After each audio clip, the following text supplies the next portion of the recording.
এক বছরে আমাদের প্রাপ্তি, আমরা স্বাধীনভাবে কথা বলতে পারতেছি, আমরা স্বাধীনভাবে ঘুরতে পারতেছি, স্বাধীনভাবে নিঃশ্বাস নিতে পারতেছি। 17 বছর ধরে যেটা আমরা করতে পারি নাই, আমরা একটা কথা বলতে গেলেও চিন্তা করতে হতো আমাদেরকে কখন ক্রস ফায়ার দিয়ে মেরে ফেলে কখন ধরে নিয়ে যায়। সেটাই আমাদের এক বছরের বড় প্রাপ্তি। আমরা যেটা প্রত্যাশা করেছিলাম সেটা হলো স্বাধীন বাংলাদেশ, স্বৈরাচার মুক্ত বাংলাদেশ, সন্ত্রাস মুক্ত বাংলাদেশ, দুর্নীতিমুক্ত বাংলাদেশ। কিন্তু আমরা স্বাধীন বাংলাদেশ পেয়েছি, কিন্তু এখনও সন্ত্রাস মুক্ত এবং দুর্নীতিমুক্ত বাংলাদেশ এখনো পাইনি। সেটা আশা করতেছি, সেটা আমরা আশা করতেছি। ইউনূস সরকারের সফলতা কি? ইউনূস সরকারের সফলতা, তিনি যেই স্বৈরাচার সরকার পতনের পরে বাংলাদেশকে যেভাবে রেখে গিয়েছিল, একটা খালি একটা বাক্সের মতো বাংলাদেশটা ছিল, খালি একটা বাক্স যার ভিতরে কোনো কিছু ছিল না। ইউনূস সরকার বাংলাদেশের রেমিটেন্সকে করছে, বাংলাদেশের প্রবৃত্তি বাড়াইছে, বাংলাদেশের যেভাবে উন্নত করছে, সেটা আমার মনে হয় না অন্য কোনো তত্ত্বাবধায়ক সরকার আসলে সেটা করতে পারতো। এটা আমাদের সবচেয়ে বড় প্রাপ্তি।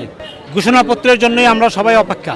ঘোষণাপত্র যারা এই বাংলাদেশ 5ই আগস্টের স্বাধীনতার যেই স্বাধীন হয়েছে, সেই স্বাধীনতার ঘোষণাপত্র দেখার জন্যই আজকে লক্ষ লক্ষ মানুষ এখানে দাঁড়িয়েছে। সবাই আনন্দে উচ্ছ্বাসে দাঁড়িয়ে আছে স্বাধীনতার সেই ঘোষণাপত্র শোনার জন্য। আমরা এই যেটা বললাম, দুর্নীতিমুক্ত, সন্ত্রাসমুক্ত, স্বাধীনভাবে মানুষ কথা বলতে পারবে এবং চাঁদাবাজ মুক্ত আমরা এই বাংলাদেশ দেখতে চাই, যেখানে আমাদের বাক স্বাধীনতা থাকবে। ধন্যবাদ মিডিয়া সম্প্রদায়কে, অসংখ্য ধন্যবাদ।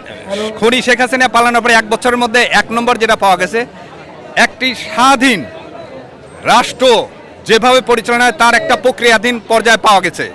1 বছরের মধ্যে একটাও জঙ্গি নাটক ঘটনার হয়নি, এটাও পাওয়া গেছে। আর কি বলেন? ইউনূস সরকারের অর্জন, যতগুলো খুনি শেখ হাসিনার গ্রুপ অভ্যর্থন করার চেষ্টা করেছিল, ইউনূস সরকারকে বাতিল এবং অকার্যকর করার চেষ্টা করেছে, সবগুলোকে ভণ্ডুল করতে বাধ্য করেছে ইউনূস সরকার। এটা আমাদের যথাযথ প্রাপ্তি।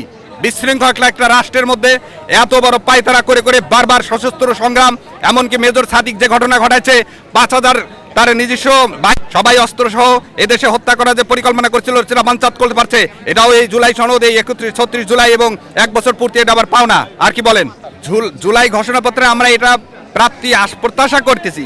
এই ঘোষণাপত্রে যেন এই বাংলাদেশের নাগরিকদের জন্য আজীবন এবং আমৃত কিয়ামত পর্যন্ত রাষ্ট্রের জন্য সুশৃঙ্খল সুন্দর জীবনযাপন এবং ন্যায় অধিকার মানবাধিকার ভুলুণ্ঠিত না হয়, এই জুলাই এই সনদের জন্য থাকে। এবং এমনকি জুলাই সনদের মধ্যে যদি কোনো ভুল ত্রুটি থেকে থাকে, একটা পর্যায়ে প্রত্যেককে মেনে নিতে হবে যে সবার শেষে একটা লাইন থাকতে হবে, এই জুলাই সনদ এখানেই শেষ না, এর সাথে আরো কিছু, আরো যদি ভুল ত্রুটি যে বাদ পড়েছে তা সংযোজন করা যাবে।